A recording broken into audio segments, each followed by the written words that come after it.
Hi, this is Susan from Susan B Cards. Today I'm going to show you how I made this card using Spellbinders Nature's Botanical Garden Collection. This is the Landscape Rose die, and the entire collection is by Susan Tierney-Cockburn.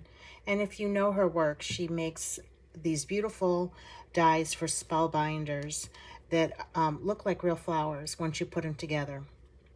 She has a lot of videos on the Spellbinders website, so you can look there and see how she put the flowers together.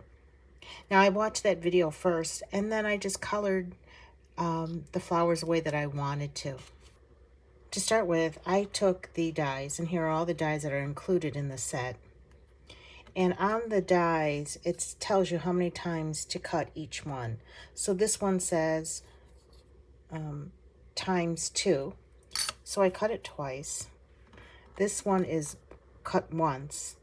The leaves, it says cut, I don't know, 2 to 3 times, but you can decide how many leaves you want. You can see in mine, probably for each one, I cut maybe 3, sometimes 4, but I just wanted to surround the entire bouquet with leaves, so I cut a lot of those. And then this is the stamen on the inside, so that's a couple of pieces, and you just need to cut that once for each flower. I die cut everything from this A2 size paper, and I placed it back into the negative space and then put it on this sticky mat. I like to do this because it's easy to color the petals this way without bending them accidentally. And then later I'll put in the leaves and then the stamen for the center. But I don't want to accidentally color the stamen pink. I like to use Distress Oxides because they're really easy to blend. And that's what I want to do. So I'm going to begin just coloring the entire petal this lighter pink. Now you can see I had some other ink on there. I probably used this brush when I originally colored the petals pink. So I just cover the entire petal, each of these petals, with the light pink. Usually I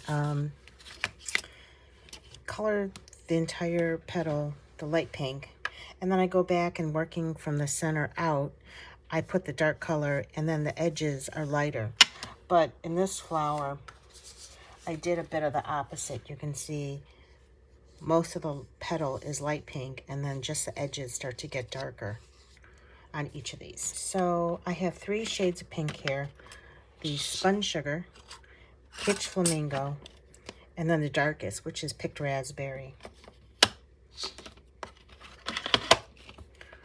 I'm going to go to the Kitsch Flamingo now.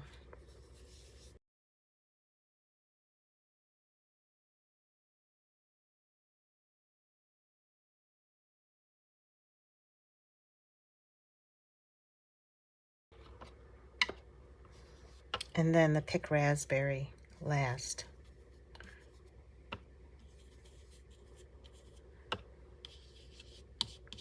And just with any ink blending, you can go back with the lighter colors after you're done, just so that they blend a little bit better. You know, you don't really want to leave a harsh line on these flowers. So I'm going to wipe some of this excess off on a paper towel. I'm just going back with the Spun Sugar just to try to work out that harsh line there.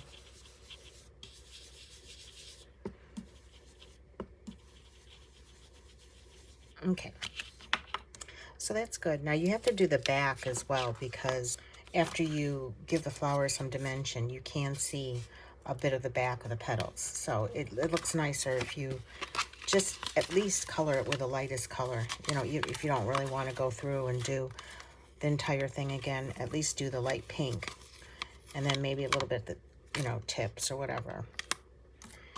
Okay, so you can see that came out pretty easily. Here's my petal.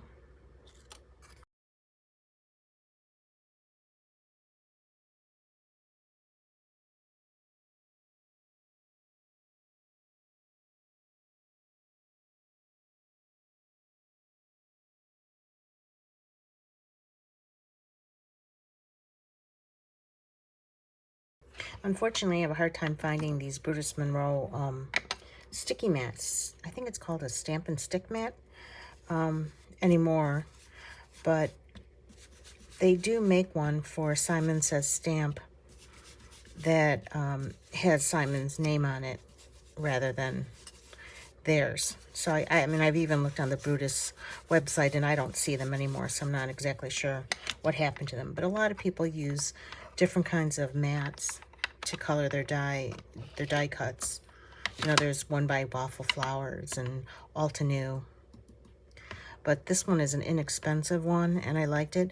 But it is a consumable. After a while, it stops sticking, but it's not that expensive. I mean, I've had this one for months, and this is only my second one. And the one before that I had probably had for like 6 months and used it quite a bit to color dies or to color backgrounds, whatever. And it stayed sticky. And at the beginning, it's a little bit too sticky, so you do want to put your hand on it and eliminate some of the stick. I wanted to mention the other colors because I'm not going to color every single flower over again on camera. It'll just be too long. So the purple one is the Seedless Preserves and the Villainous Potion. And that's the darkest color here on the edge. For the lighter pink one, I just used the Spun Sugar and the Kitsch Flamingo on the edge. I eliminated the darkest color, so you can see this flower is much lighter because it's mostly Spun Sugar. For the leaves, I'm going to use Cracked Pistachio, and that's going to be the lightest color. It looks like there's quite a bit of the darker green on here. I don't really clean my brushes, so I should try to wipe some of that off. But that's all right. It doesn't really matter because you really want the flowers to stand out more than anything. And then I'm going to go to a little bit of the Mowed Lawn.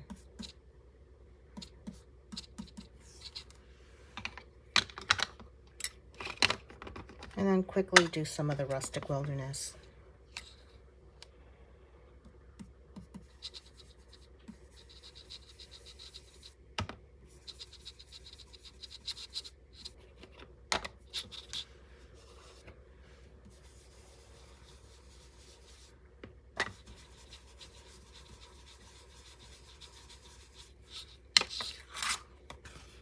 So the leaves are pretty simple.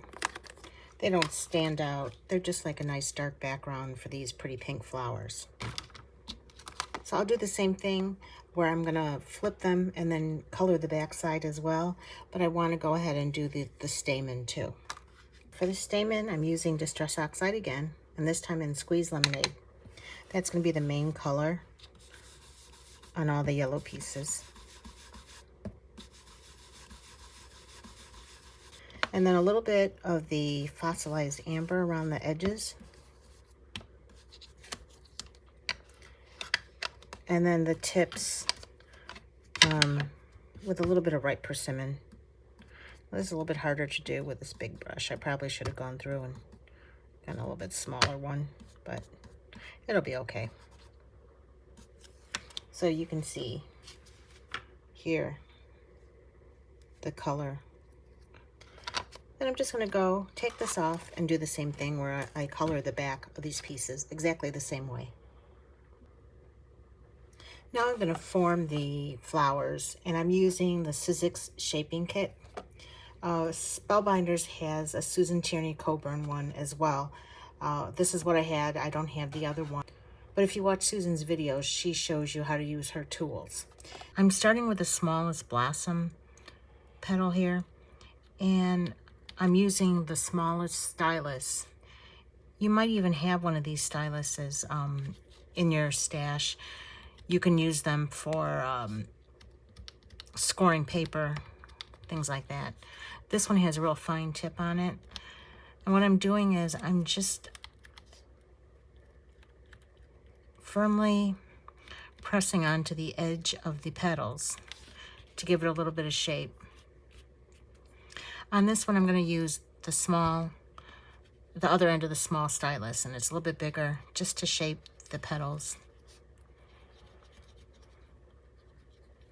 And you can see when I do this, it rounds the petals, so it's dimensional. And then next you take the reverse tweezers. You can use any reverse tweezers. These are very pointy. And I only use this for shaping flowers or leaves. I don't use this for everyday gluing, just to keep it from getting all messy. But if you have some reverse tweezers, you could do the same thing. So I'm just going to shape the petals by pressing the edge of it. And then to round it a little bit more, just putting the tweezer right in the middle of the petal. And then pressing on either side.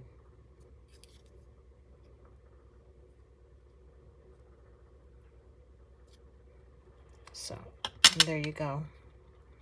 You can shape a little bit with your fingers. You can shape some more with the tools. You can go back in if you want it to be even more pronounced. To do the larger petals, it's the same thing. It's using that small tip again and just kind of pressing these edges. Remember, if you use this on some darker leaves or whatever to clean it afterwards, because I forgot one time and then you ended up with green lines on my petals.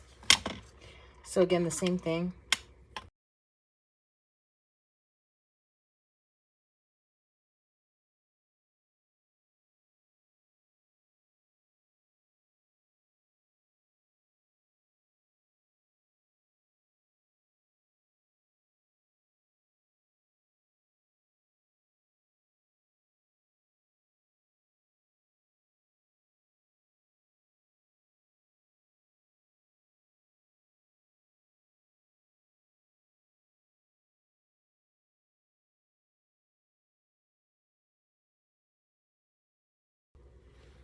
Susan Coburn uses a shaping tool for her blossoms. She has a mat with holes in it, and then she places these in there to shape them. Now, I don't have that, so I've kind of made up my own way, and I'll show you what I use. You might have these. These are washi tape. They come in different sizes. These are the Tim Holtz washi tapes, and the plastic come in different sizes. So what I'd like to do is put my petals in here.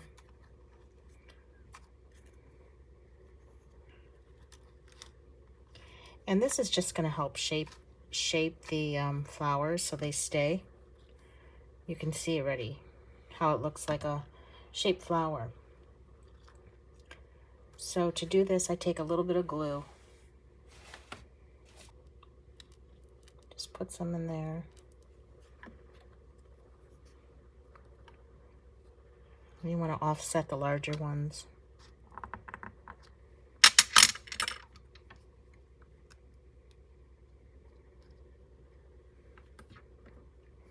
Here's the smallest one.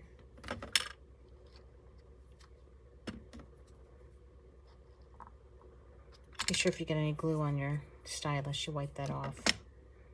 So, I'm going to let this dry in here and try to hopefully keep the shape. So, if you use two of them, because, you know, it hangs out a little bit from the bottom, it'll keep its shape. So, just put that in there. Let that keep its shape a little bit. It's not going to stay that way. Now, with the leaves, I did pretty much the same thing. Just want to wipe off my stylus. You could use rubbing alcohol, water, depending on what kind of ink you are using. Now for this, basically going to do the same thing. I'm going to do a few of these edges of the leaves. And then use a stylus to kind of go down the center there. And then She showed just how you go from the center out just to make the veining on the leaves. And then again, using the tweezers, just bend it a bit and then do a few of the edges.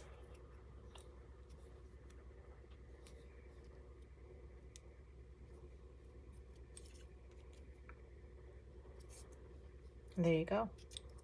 Now you have some leaves. Now I'm going to work on the stamen. I think these are all called the stamen. Now what Susan showed in her video was to cut each of these in half. So you need a small scissors to do that.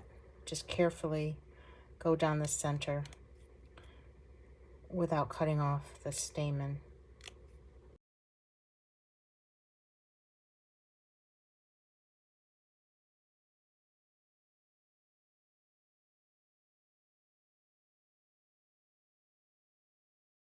I'm going to do the same thing to this one.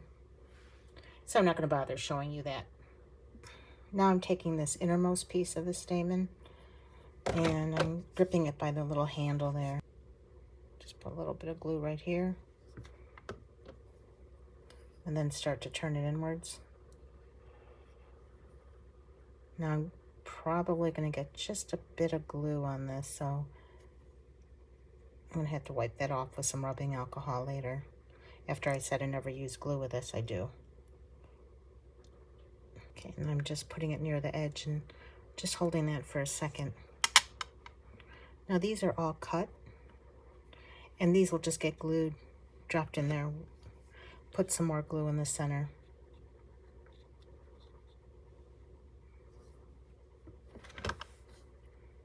The largest one first.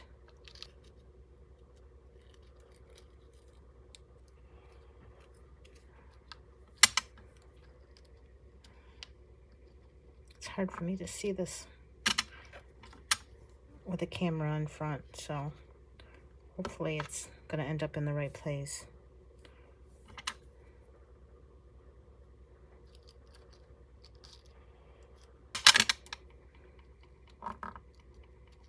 Pushing that down so the glue will stay. And then for the last little piece, I'll put extra glue right in the middle. And then using the tweezers, just drop it in place. Now that you're going to have to let this dry for a while because this piece is pretty small. And the glue is going to have to really dry. I don't know if you can see that very well, but it's right in the middle. My leaves are all inked up and shaped. I'm just going to take a little bit of this Distress Spritz. It's peeled paint. And I'm just going to spritz these quickly. See if I can get a little bit of shine on there. See if you can see anything in the light. Just a little bit. I spritz this one with picked raspberry. Just quickly did the edges. I spritzed that with fossilized amber. And the way that I did that, I'll show you because it was real quick. I just did a little bit like that. I didn't want to get it all over. I just wanted to get a little bit of tips so that you can see it in the light when it's tipped in the light. This piece of paper is 5.5 by 8.5. And I'm using Nature's Botanical Wreath 3D embossing folder for this. And I'm just going to use just white paper, no ink this time. So here's my emboss piece. I'm going to cut it down just a little bit to fit on a card. So here are the two cards that I made using the Spellbinders Landscape Rose. Here's the one that I just made. You can see some of the mica shine in the light, I think. I used a 5x7 black card, and I cut that white embossed panel down to 4 3/4 by 6 3/4 inches. So I can have a little bit of a border around it. And then I white heat embossed the sentiment on a piece of black scrap. And this is from Propagation Garden. It's from Spellbinders, and it's a set of stamps with matching dies for the sentiments. And then I put all the leaves down and the flowers in the center of this wreath I didn't need any pop dots for this because there's so much dimension. I just glued everything right onto that panel. And here's the original one with the pretty purple flowers. And then there's a small bud here. You make this using the smaller part of the petals. I think I cut this maybe 2 or 3 times. I learned how to do this from the Susan Tierney-Cockburn video.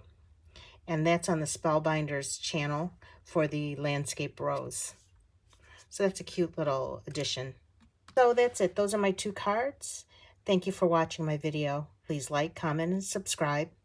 I'll list all the products I use below this video in the description. Or you can also look on my blog at susanbcards.blogspot.com. Thank you for your support, and I will see you next time.